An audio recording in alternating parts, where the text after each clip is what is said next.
if there is or isn't any cancer.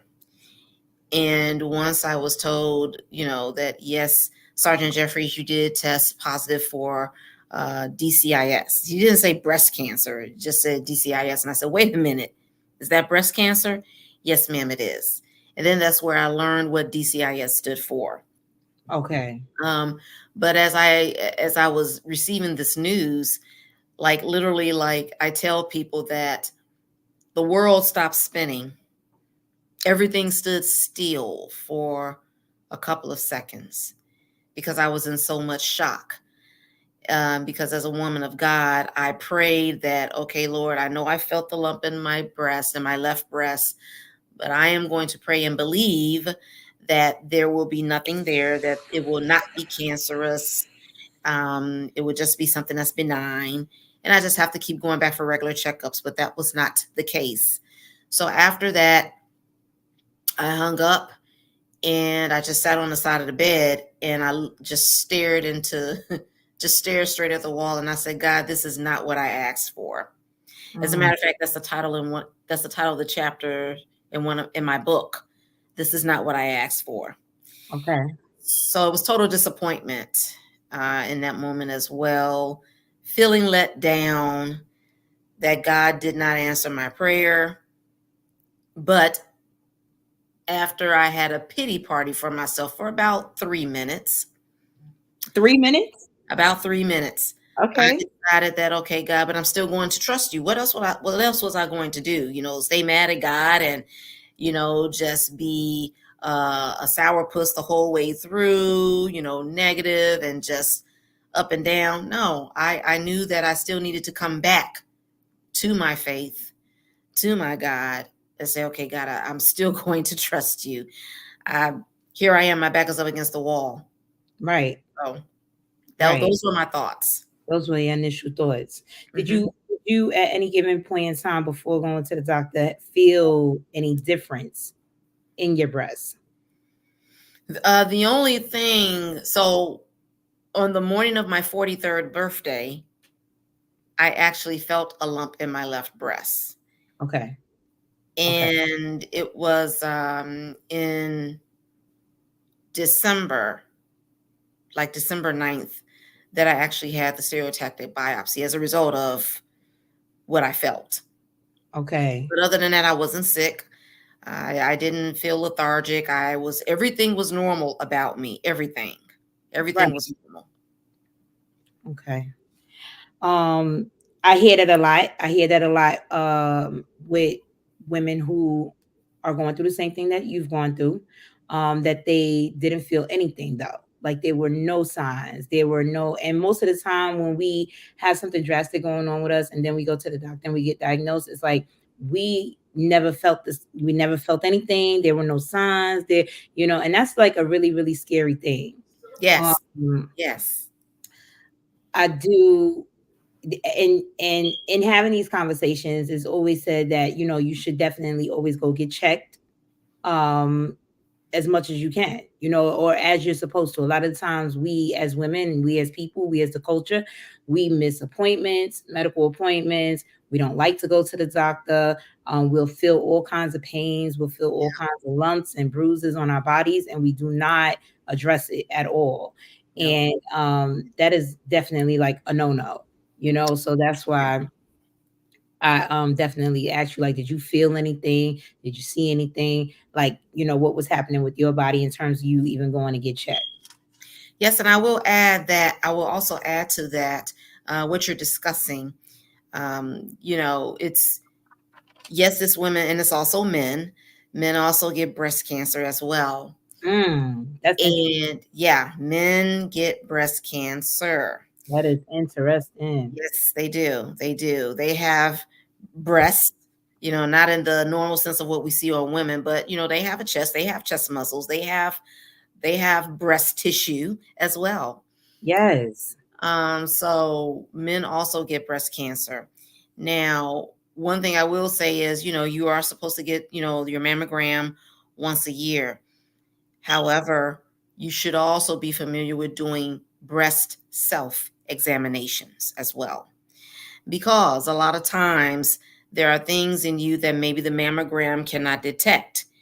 And it just so happened that I was able to detect the lump in my left breast, which ultimately, as a result of the stereotactic biopsy, which led to a bilateral mastectomy, which they did further testing of it through the pathology reports, I learned that there was also cancer in my right breast as well that I could not detect.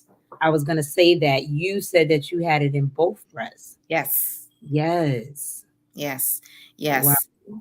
Yes. So by virtue of me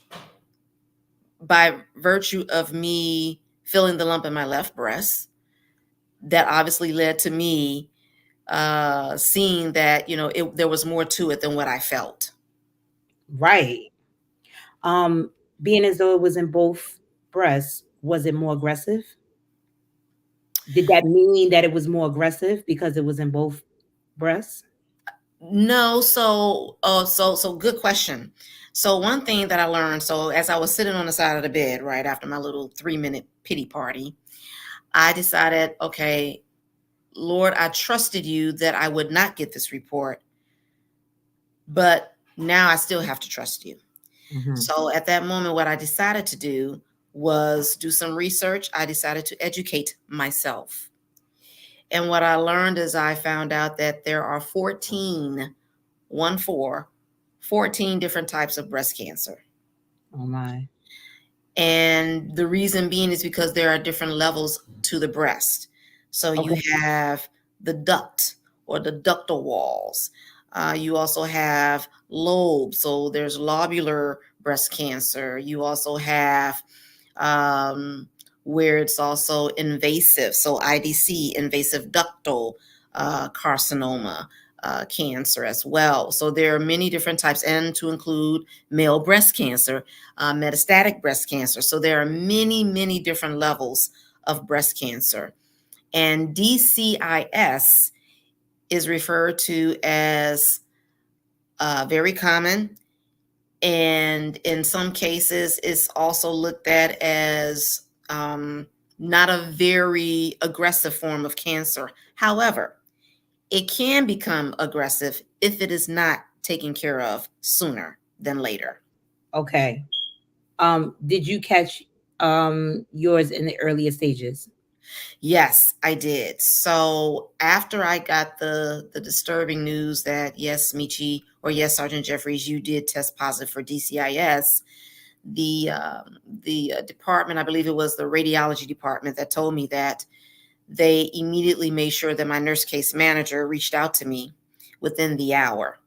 And when I had the conversation with her, and I asked her, I said, so if this had to be classified at a specific stage, what stage would it be? Right. She said stage 0. I said, Okay. oh, Okay. yeah. She Okay. said, yes, it was detected very early. I said, Yes. okay, no problem. No problem at all. So it was detected very early. Okay. Thank God for that. Yes.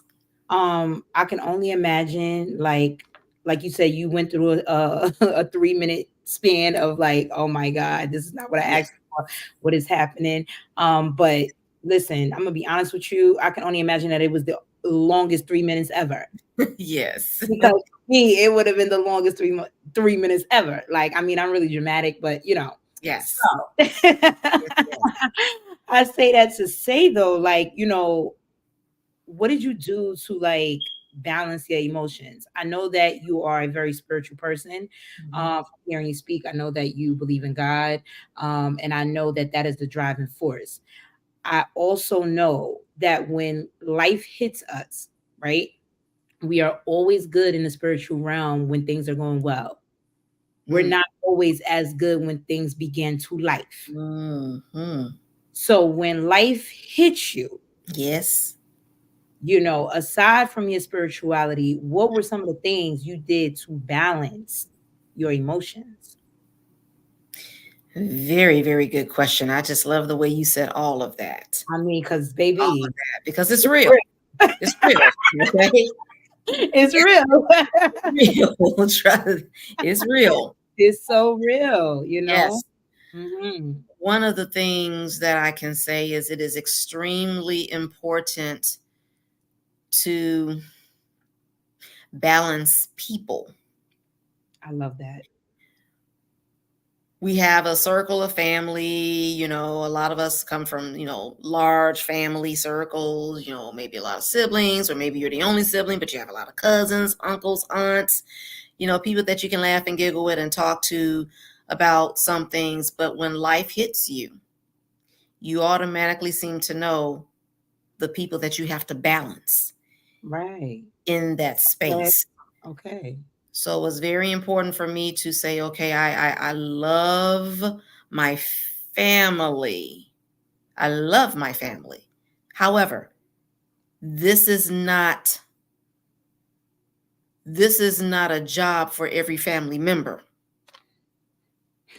This is not, it's just not. So there were some people that I could share more information with. And there were some people, that I knew I had to tell them, okay, this is what's going on. This is what just happened. But they were not necessarily involved every step of the way, because at that moment, I know that I needed warriors. That's what I want in my corner. Amen. I don't need anybody that's going to be the worry ward. I don't need that person. Right. I don't need that person telling me, oh my God, Michi, I'm so sorry. What are you going to do? Oh Lord, I was just up all night. I'm just worried about you. It's not what I need. Right. That is not what I need. So I had to do a balancing act with the people that were around me, and the people that I know is close to me. I had to really be cognizant of the people within that group that I wanted closer, that I needed to be closer to me. And in doing that, did you intentionally become closer to them to receive that? Yes. Okay. Yes. Yes. Some of those people were people that I had served with in the Air Force, people that I had worked alongside with as first sergeants, the relatives. But these were people that I knew I could, just from their demeanor. When I tell somebody the news, when I would tell somebody the news, one of my girlfriends who lives on the outskirts of Atlanta, I think I called her and I told her. And she said, oh, okay. Well, thank you for telling me. And she said, well, whatever you need, I'm here. And we ended the conversation. And then 5 minutes later, she texts me. She says, okay, now pity patty party's over. Tell me what you need me to do. Tell me what you need me to do. That's the person versus the person that I tell, hey, I was diagnosed with breast cancer. I'm getting surgery, blah, blah, blah, blah, blah. And as soon as I see their face, they just start to get that crying face with the lips start to, just curl. And they start crying. And I'm like, wait a minute. When you tell somebody things like that, sometimes, there you can see it all in their face, their reaction, and they're like, yeah. Oh my God, because they can't believe that this is really happening, And then I have to cheer them up. Right. I say, it's okay. We're going to get through this. We're going to get through this. That's right. And that one person, that really did happen. And that one person, and oddly enough, this person she's a very dominant figure. She's a dominant nature. Okay. So when I got that response from her, I was not expecting that. Right. So I let her cry it out a little bit. And then she said, it's just that you're such a nice person. Thank you. I understand, but we're going to get through this. Hey, life happens to nice people. That goes back to what I just said. Uh-huh. The spiritual realm, when things are going well, everyone is like, oh, thank God, and this and that. Yeah. But then when things start to go bad, now your mind starts going all over the place. Yeah. And that's when you have to really tap in more to belief, Yeah. But like we said, it's a real thing, and that's where that reaction comes from. Yeah. Yeah. Yeah. And to this day, I was talking to someone, I think a week ago. My pastor reached out to me. He told me that there's another young lady in the church who she just found out, I think maybe a month ago, that she has breast cancer. She's not even 40. And as she and I were talking initially, she said, I didn't even tell my mother about the diagnosis. And she said, and her mother was saying to her, why didn't you tell me? She said, Right. I didn't want to tell you. That was my choice. I did not want to tell you because you would be worried. Okay. And I don't need that right now. And sometimes that's just hard for people to understand. Yeah. But the people that will worry. And you also know the people that, hey, it ain't no way around it. I got to tell that person. But you also know that that person is strong enough to handle it. Handle that. Right. And you need strong people Yes. also to keep you strong. Correct. Trying to be strong for them, but you're really trying to be strong for yourself. So you need the people to be strong for you Yep. to stay strong. I get it. Yep. I get it. So that goes into my next question. Did it affect you? Well, I know it obviously affected you mentally, but I think what I'm asking is how in depth did it affect you mentally? Your mental health? Very good question. I will tell you that there was a moment of anxiety. Finally, right? There's a moment of anxiety. I know. I know it's coming, Oh man. So it was the day before I was to have my bilateral mastectomy. And I remember, my husband was at work. I had already been coordinating with one of my brothers. He was setting up a schedule I have 3 brothers and I'm the youngest. I'm the only girl. Okay. And yeah, I have 3 other brothers and a 4th guy in the family. He is a brother. He wasn't born into our family, but he is our brother. So the youngest of the 4. Sergeants? Huh? Were any of them sergeants? Sorry to cut you off. No. Or in the U.S. Army, anything like Nope, that? none of them. No. Well, I take that back. So the 4th brother, he actually was in the Marines. Okay. He was in the Marines some years ago. Yeah, so he did serve in the military. Your skin been tough. Okay. Yes. I get it. And at this time, that particular brother was still living in Chicago, and he was a police officer in the Chicago Police Department. Nice. So he actually, praise God, he did retire from that. And he no longer lives in Chicago. But anyway, so the younger of those brothers was actually setting up, hey, are you going to be able to take time off so we can come and be with Michi and her husband at this time to take care of things, help them around the house, blah, blah, blah. And that day I think I had started cleaning up the house like a couple of days before. But that day I was like, okay, I got to do this. I got to take care of that. I got to, take the vehicle here and get it washed, and got the other vehicle washed. And I realized what's happening to me. I'm anxious. I realize what's happening. Yes. So I'm just really focusing on preparing everything for my family that's going to be here, to take care of things for me and my husband and around the house. And finally it hit me around 5 p.m. or so that night. I remember I was on the base. I had to go to the office because, mind you, I was still on active duty when this was happening. Wow. Yes, I was on active duty. And I remember driving on the perimeter road on Andrews Air Force Base going to my office. So now, Sister Shannon, I have a moment to myself. Okay. And I'm just forced to really deal with what's about to happen in a matter of hours. And finally, I just said to God, why me? It kind of hit and you kind of broke down. Yeah. Why me? Right. I ate right most of the time. I didn't smoke. I drank occasionally. I worked out a lot. Why me? And I think that is very imperative that you are informing us on those questions tonight, because those are real questions. Those are Yes. questions that people have when they're going through something. It is always the question of why me? Why me? That's right. That's right. And when I got to the office, took care of some paperwork, and I think I had looked on Facebook or I got a text message from somebody that's pretty close to our family, and Mhm. she gave me some words of encouragement. And I am at that moment that just shifted my mindset to, okay, I'm never going to ask God that question again. Why me? What changed?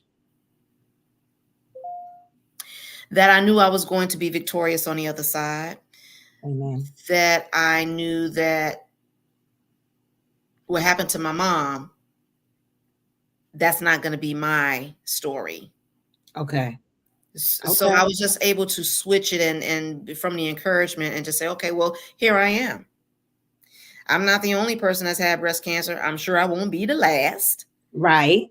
Right. you know. So I just got to Let's go take through some it. light of the situation, right? Gonna go through it. I'm Exactly. just gonna go through it. Here I am, you know. So yeah, so that was the moment of anxiety that happened. So mentally, I think that other things started happening to me that affected me mentally after the surgery.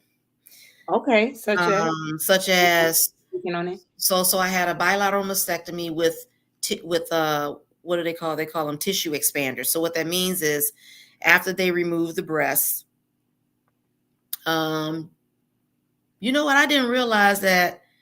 We hear the word mastectomy, and we don't really we know that that's a removal of a body part, but it's an amputation. Right. It's an Right. amputation. Right. We don't think about it, but it really is an amputation. I was like, Mhm. that really is an amputation. But so I had the bilateral mastectomy. So it was a 6.5 hour surgery. They removed both breasts, and then my plastic surgeon, who was extremely, absolutely awesomest, the most awesomest plastic surgeon in the world. He was so cool, wonderful, wonderful bedside manners, just Yes. an awesome guy, great vibe, great energy.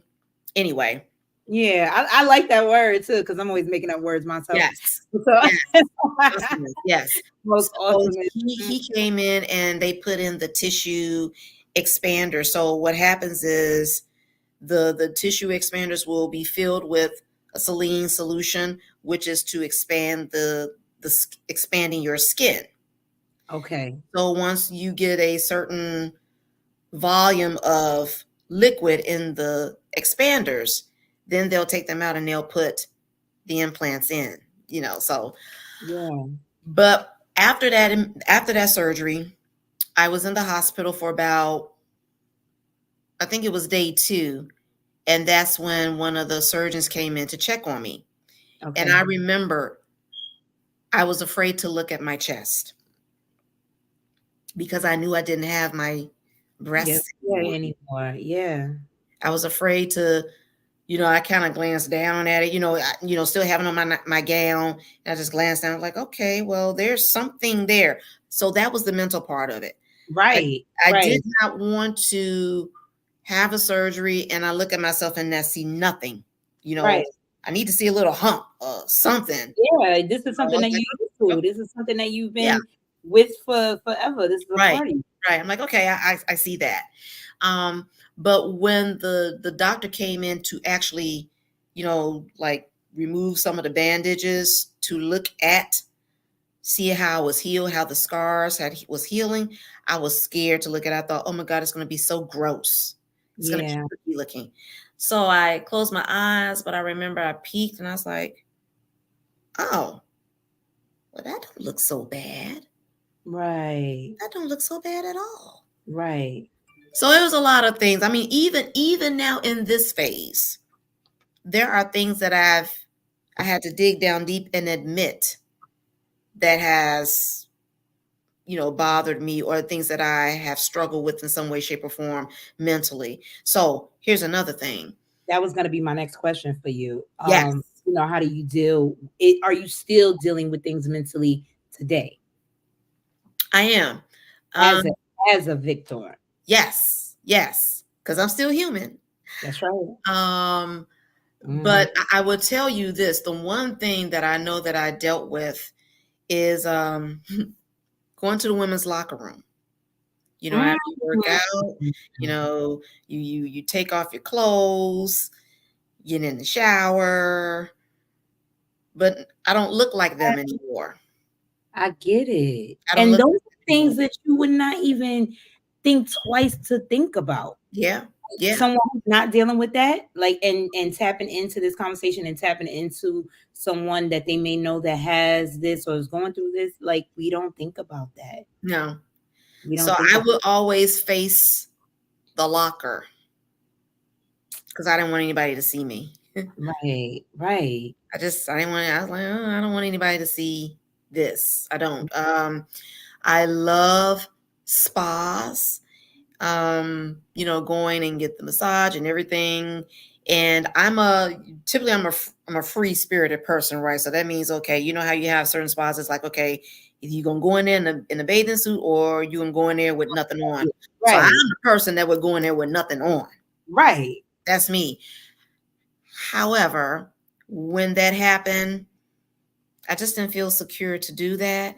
Yeah. However, in December last year, when I did go to a Korean spa bath, um, I just decided, okay, I'm just gonna take in a deep breath, and I'm just gonna You're gonna do be it. myself and show you this is who I am. I am still fearfully and wonderfully made, That's right. scars and all. That's right. So that was a moment for me to break away from that mental stronghold of not caring about how other people looked at me. But when they look at me, they will see a wonder. And that's what I needed to that's what I'm starting to tap into. When people look at me and they see the scars, they see a miracle, they see a Mhm. wonder. They still Exactly. see a woman that's beautiful with her scars. That's right. That's right. Yeah. I love that, and that's so important. That's Yeah. really, really important. We definitely get caught up in the earthly things, the human form of us. We don't. We rarely tap into spirituality. If you know, you know, but most of the time we don't know, It's and true. a lot of the times we question it, even when we do know. You understand? Yeah. So the Mhm. whole physical part of us is very much a part of us. However, when lives and now we are changing and we don't look the same and we don't feel the same and things like that, like, how do we move forward? That was a great example. That was a great everything about it, basically an example of what is necessary to do if you are going through this kind of situation, or any situation that makes you change in general. Yes. um What would you say was like the worst part of your experience? And what would you say was like the best? So meaning, like, what can you say would be like your worst challenge going through this and your best challenge?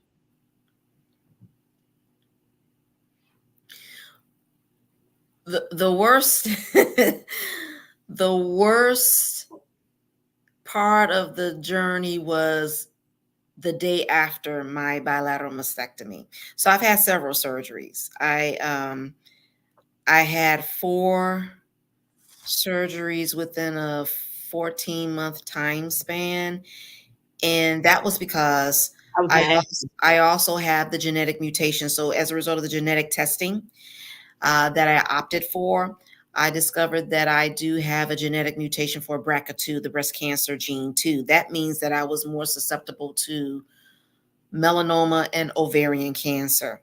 Wow. And for those who may or may not know, ovarian cancer is a silent killer. It is very hard to detect. And Mm, once it is detected, it has metastasized. So, knowing that, I decided to get other surgeries to eliminate the risk of any type of occurrence of cancer. okay. So just like probably taking your ovaries out and things like that. Yes. Okay.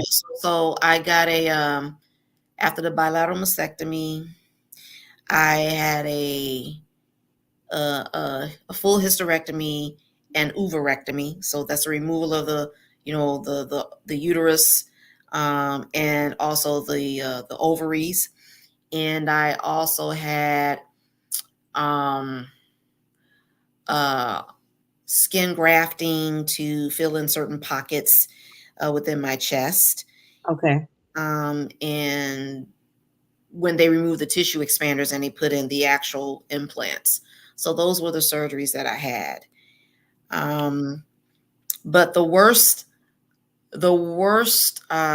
day was the day after the bilateral mastectomy. So this was the day I think that stuff was just going wrong. The anesthesia wore off. So now I really feel how weak and how much pressure and how sore I am. So Okay. I needed help to pull myself up in the bed, to get out of the bed, to walk to the bathroom, to sit on the toilet. Yes. Oh Lord. Yes. Yeah, my chest was it was just, all I can say is just it was pressure and it was tight, obviously. Mm-hmm. So I would stand up, not straight up, but hunched over, and slowly I would be able to stand up straight. That took a little while to do, seriously. You are a warrior. Oh my God. Praise God. Yes. I had absolutely no upper body strength. None. None. That's later on that night. I started having chest spasms. I thought it was a heart attack. I was gonna ask you, did you it's crazy. I was gonna ask you, like, Oh, Lord. I thought it was a heart attack. I'm like, what is that? And it was chest spasms. it was chest spasms. Okay. So my plastic surgeon, he neglected to tell me. He said, yeah, the chest spasms, because you don't have a whole lot of fat, Uh-huh. that, you have more muscle than fat in that area. That's a common thing, but no Okay. problem. Valium wiped that out. Right. Valium Okay. took care of that. But, and so I also had, yes, I also had these, I was just looking up the name of it, I forgot, but they are drainage tubes. So when the breasts are removed, because remember, you have lymph nodes under your armpits in different areas of your body. Mhm. When the breasts are no longer there, you have to signal to the body to stop sending lymphatic fluid to that part of the body. Okay. So they inserted these tubes in me, two on both sides of my chest, two towards the front side of both sides of my chest, and two just a few inches towards the back of my chest. Okay. These tubes were there to drain out the lymphatic fluid. I mean, and it drained out into this container. There was one tube that was just a very painful thing for me, because keep in mind, it's like a pressure type thing. So you literally had to like strip, they call it stripping.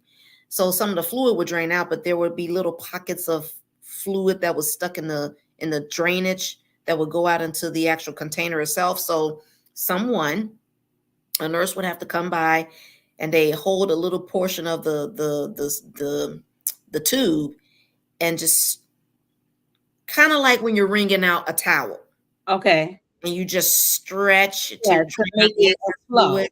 natural Yes, flow instead of it clumping. right, Okay. exactly. So they would just try to stretch that out to get that fluid down into the container. And when they would do that with one of the particular tubes that was in me, and when they would release it fast, the pressure from the air, whatever you Mm. want to call it, would shoot right into that hole, and it would burn like lactic acid, Oh and it my would burn for like seconds. And after I had that first experience, I told this other nurse, I said, okay, I'm telling you right now, these three tubes are fine, but this back one on the right side right here, please be careful. It's going to be shooting pain for me, so please be careful when you strip it. She didn't get the message. Okay, I'm Right. telling her what to do, what not to do. So as soon as I start to feel the pain, because she didn't do what I told her to do, I grabbed a hold of her sleeve, I said, don't ever do that again. Right. She said, okay. I told you what to do and how to do it. So she got the message. But so it was just a very uncomfortable day because the anesthesia wore off. Now I'm starting to feel the pain and I've got these chest spasms and I don't know what the heck this is all So about. that action didn't last more than one day. That was just actually one day because That was obviously, that was the one day. yeah, you remember that day very vividly. Yeah. Very well, very well, very well. My best day. And shout out to there being a best day because Yes. some people could say that there Yes. was no best day. Yeah. So You the know? best day was when I got the pathology report. Okay. Okay. That was the best day. And it So said, yeah, so maybe that's what I'm going to read from my book, okay. right? Okay. All You want right. me to do that now or should I wait? Well, no, I just want you to just tell the rest of how your Sure. best challenge, you know, in Okay, general. sure. And then we're definitely gonna get into your book Sure. because yes, we have an author on our hands tonight. And I want you and I would love for you to read a chapter out of your book. Yes, but I want to properly as well. Awesome. You know? So my the best day was the pathology report. When my nurse case manager called me and I was having a very bad day that day. Okay. I was not used to being laid up. I was not used to just sitting around a house. I just felt like I was useless. Yeah. Yeah. However, she called me with some good news. You know, my husband, shout out to my husband. There's a chapter in this book that's dedicated to him. It's called Superman. Yes. So he told me, he said, well, maybe you need to focus on the things that you can do while you're in this phase. You know, instead of thinking about what you can't do, focus on some of the things that you can do. I was like, okay, well, you're right. You're right. So my nurse case manager called me that morning and she asked me how I was doing. And I told her, I said, I feel useless. I'm just not having a good day. She said, well, you're entitled to a bad day. It's not, not every day you hear somebody. It's not every day you get the words cancer. So you're entitled to a bad day. You've had a bit of a rough ride. I understand. But I called you with some good news. Let's talk about it. I said, good news or good news? She said, it's good news. No. And she said, number one, they got all the cancer out. Okay. And she said, number two, your lymph node biopsies, your marginal biopsies, they all came back negative, which means that the cancer was not invasive. Amen.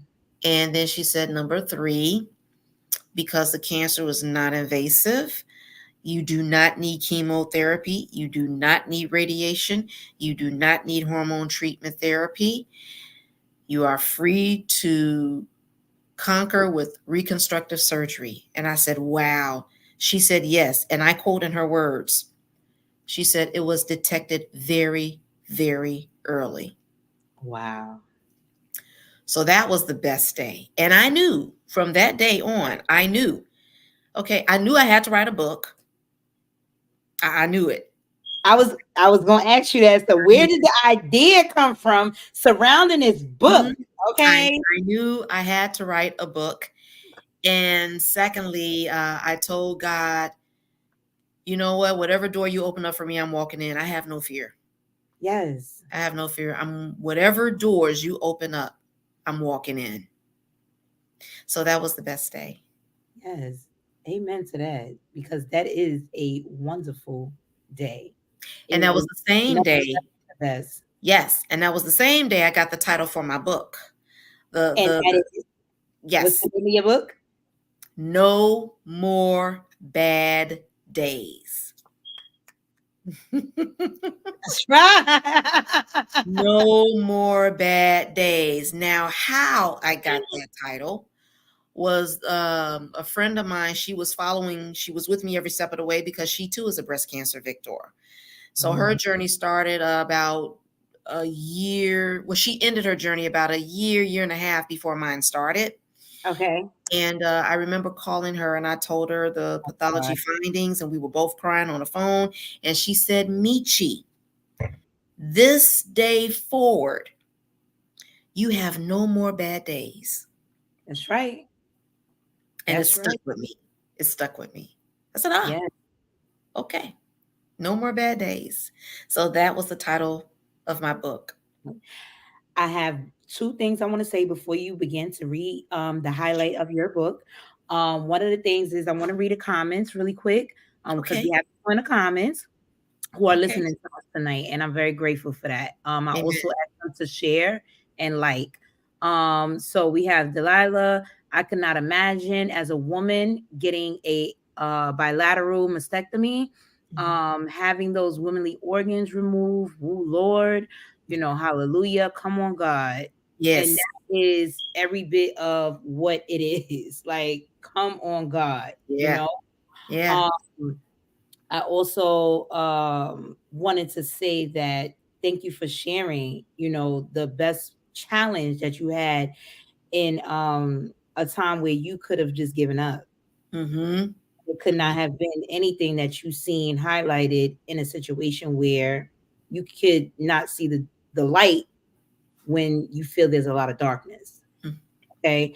But to turn that around and to understand life and to understand what you're going through and to see and foresee the other sides of things, like that is big, that is huge. And that is what we need as a people. A lot of the times I feel like we only see what's right in front of us, and Mm-hmm. that's how we act and react based Yeah. off what is right in front of us, not knowing that we are making things worse for ourselves, borderline killing ourselves for real.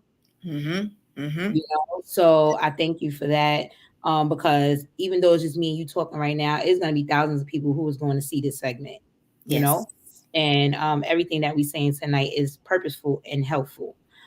So can you please read us a highlight of your book on tonight? No More Bad Days. Okay. And remember, no more bad days is a choice. All right. Yes. Yes. Yes. Yes. Yes. So here's the book. Yes. The book. No More Bad Days. And where can we find this book? So actually, I keep them on hand, Okay. and they're $20. That's the cost, and I keep them on hand because I love signing my books. I'm a Okay. stickler for doing that. But it is also available on Amazon. I was going But to ask I you. I love signing my books and then mailing them to the people who actually purchase them. So Okay. But it is on Amazon. Okay. yes, So yes.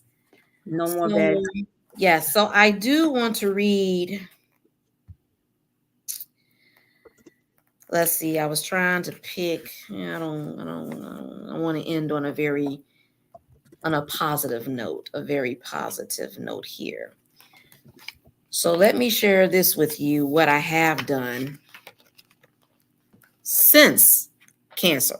So the book journey is a little bit of what my life was like before cancer, going through it, and then on the other side of it. So I'm going to talk about the other side. I'm going to talk Okay. about the other side. And this is towards the end. And the title of this chapter is just a little rap sheet of what I've done since then. And it's called The Champagne Life. Okay. The Okay. Champagne Life. I never imagined my life would be this good, indescribably good. Since February 2015, that was the last month and year that I had my last surgery, I've been able to accomplish the following milestones after breast cancer. August 1st, 2015, retired from the Air Force after 26 years of faithful service.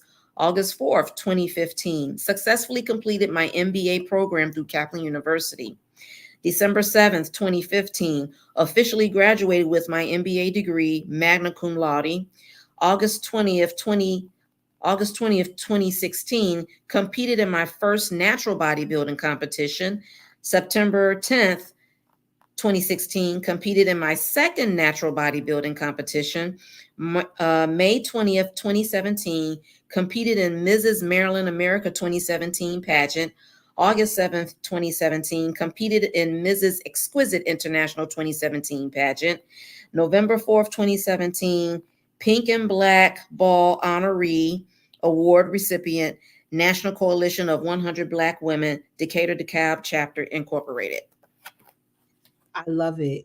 I love it. I'm listening to the dates, and to know that you found out in 2014 and have accomplished all of these things within 3 to 5 years, like, that is nothing but a blessing. It's kind of like you were just like, okay, this is just another day, another thing, another day, like, and to have gone through so much and to keep it moving in that fast pace, and in peace. It's seeming like it's in peace. Yeah. I'm wrong, correct if I'm wrong, but it's seeming like it was a lot of chaos, but in peace. Mm-hmm.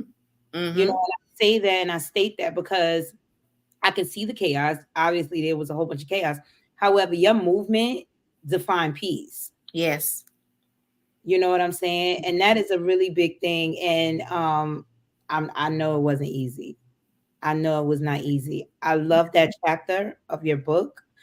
I already wrote in the comments where they can find No More Bad Days. Yes. I got to rewrite that because I wrote No More Days, but No More Bad Days. I have someone who is asking how can they get the book signed off of Amazon?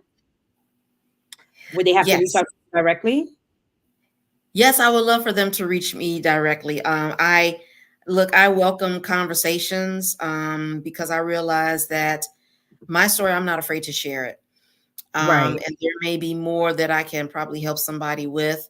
Maybe they're looking to talk with me more on a deeper level. I don't know, but I would definitely love to have personal interaction with people if they're open to it. That's fine. Right. So do I give my phone number or what do you prefer? I don't care. I mean, I really don't care. Well, I mean, it's really whatever makes you feel comfortable. However, I definitely now have all of your social media platforms. Okay. And I have your phone number as well, and I have your email address. So whatever it is that you want to put out there, we can definitely do that. And they can just hit you up. However they go. So sure. Okay, so I'm gonna say my number. Okay. So let me write your number down. I'm gonna write your number in the comments. You guys can reach us directly. Sure. It's 240-210-4489.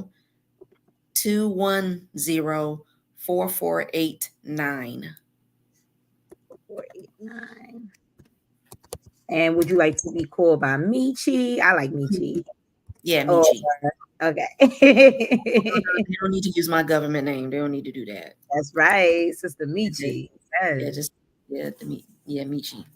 And just to be clear, like, I know that you are from Chicago. However, like, we actually met in Baltimore. So I'm thinking that I was thinking that you lived there.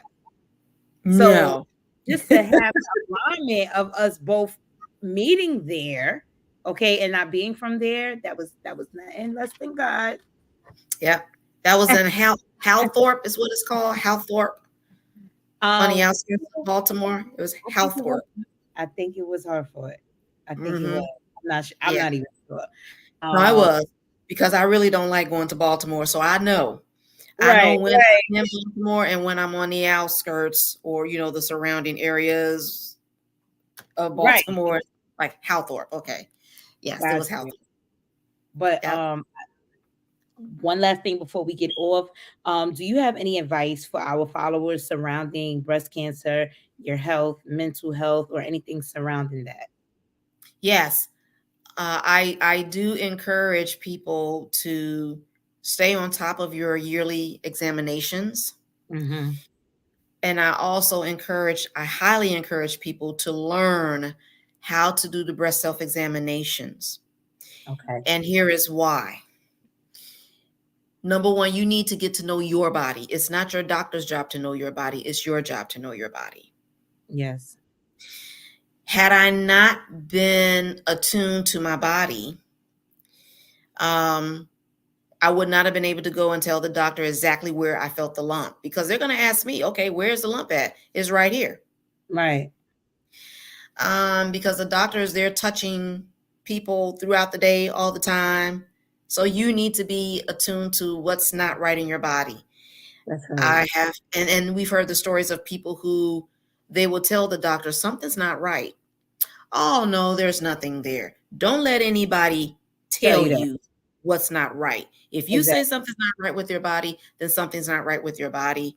Get a second opinion. Don't Right. accept that. Don't accept that, because that could be the difference between you being diagnosed at stage 0 versus stage 3. Mm. It's a difference. Yes. It's a difference. It's a Yes. difference. I know 2 people that's happened to.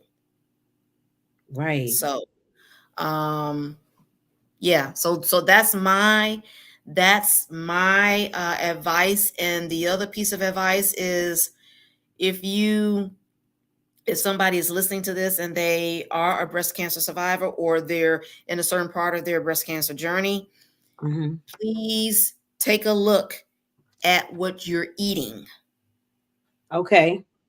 That's big. Okay. Yes, it is very big, Right. because there are, yes, go ahead, And does sister. that does that make the difference in it being hormonal and non-hormonal?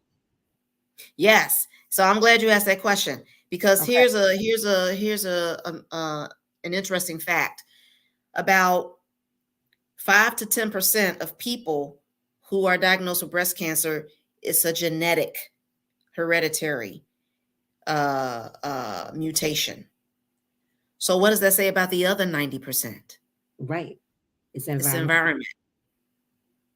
And a Yep. lot of that is what we're eating. What's in what we are eating? It's Yes. in the cigarette smoking. It's in the alcohol, too much alcohol. It's in the sugar. It's in the stress. So all of these things over time, they do mount up, and they can turn into something like cancer. Right. So really controlling what you're eating, and exercise. It's not like you have to exercise an hour 3 times a day. No. But if you exercise at least 15 minutes for three times a week, that can literally eliminate your chances of a recurrence of cancer by 30%. 30%. And that's just with 15 minutes of exercise 3 times a week. Right. Right. So And that's very important to understand that we need to move our bodies and we need to get rid of the toxins in our bodies by moving our yes, bodies, yes, sweating, releasing, things like that, because that is so, so, so imperative. Yes. yes. I did a little bit of research myself in regards to, how it affects our culture as Black women. Um, Mm-hmm. and from Mm-hmm. what it definitely stated that we aren't very popular, or we're not more popular than a white woman, or Mm-hmm. to have cancer. However, when we do have it, it's more aggressive. That's a fact. That's a fact. And I'm like, where did that come from? That's a And why, fact. you know? That's a fact. That's what happened to my mom, because my mom had breast cancer. So my journey actually started with her. That's also in the book as well. Okay. Um, but hers was very abrasive, Yeah. and she. I don't know much about her journey. I don't know anything about her journey other than what I saw, from when she was diagnosed at 11, and then by the time she died, when I was 15 years old. Right. Um, but what I do know was very abrasive. Now, keep in mind, this was in the 80s. So not much was known. And on top of that, a woman of color, maybe nobody's really going to try to, you know what I'm saying, be very aggressive in helping you and giving you the education and the knowledge. I don't know everything. But what Right. I do know is that it did attack her aggressively. Right. Yeah. Have you ever worked on trying to figure out, or within your research rather, have you ever seen as to why that is with the Black woman as opposed to a white woman? Probably because of the action, the rate at which we move. I believe that maybe it is aggressive, number one, because it depends on when we detect it. Right. It's aggressive because, okay, maybe we don't do our mammograms, get them as scheduled. Okay. And maybe it's because we're not attuned to our bodies, and we're actually doing the breast self-examination so that we can detect something that maybe we cannot wait until the mammogram you know, Yeah. we can be, you know, so it's different things that we're doing and what we're not doing that results in the aggressiveness of it. Okay. And that makes sense. That makes Yeah. total sense. And that's exactly why it's an emphasis on everything that you just said. Um, Knowing when to go to the doctor, accepting what you feel, paying attention, being intentional, being in Mhm. tune. Yeah. That's basically it. Yeah. Oh, Sister Michi, you have blessed Drop the Mic live mic on tonight. Thank Okay. you. We are going to come to an end. Our hour is almost up. I know we have things to do. I just want to say, last and never least, like, I'm so grateful to have you on my platform. All right. Amen. You have Thank brought you. Thank you. great gems. You have brought great knowledge, especially the fact that we are in the Black History Month. I've been like joking about it lately, saying like, "Oh, I'm not hearing a lot of things going on social media. People aren't really like emphasizing on Black History Month this year. I have no idea why, but this is the shortest month of the year, and we cannot Mhm. let things like this just That's go right. under the radar." That's Okay. right. This is very, very, very important to me. This is very, very important to the culture. This is very, very, very important to women. Okay. Yes. And I'm just grateful that you were not only able but willing to share your story. Yes. Absolutely. Okay? All the time. All the I'm time. so grateful. And I'll see you again very soon because we got some financial literacy to discuss. Yes. Okay. Yes. I want to show people the money. That's right. That's right. That's what's next. Our health first, our wealth second. So that's what it Yeah. is. Yes. Sister Missy, I want you to have a great night. You I too. thank You you. too. And we are at the end of Drop the Mic Live Mic, guys. I will see you in 2 weeks. Awesome. Bye bye. Later.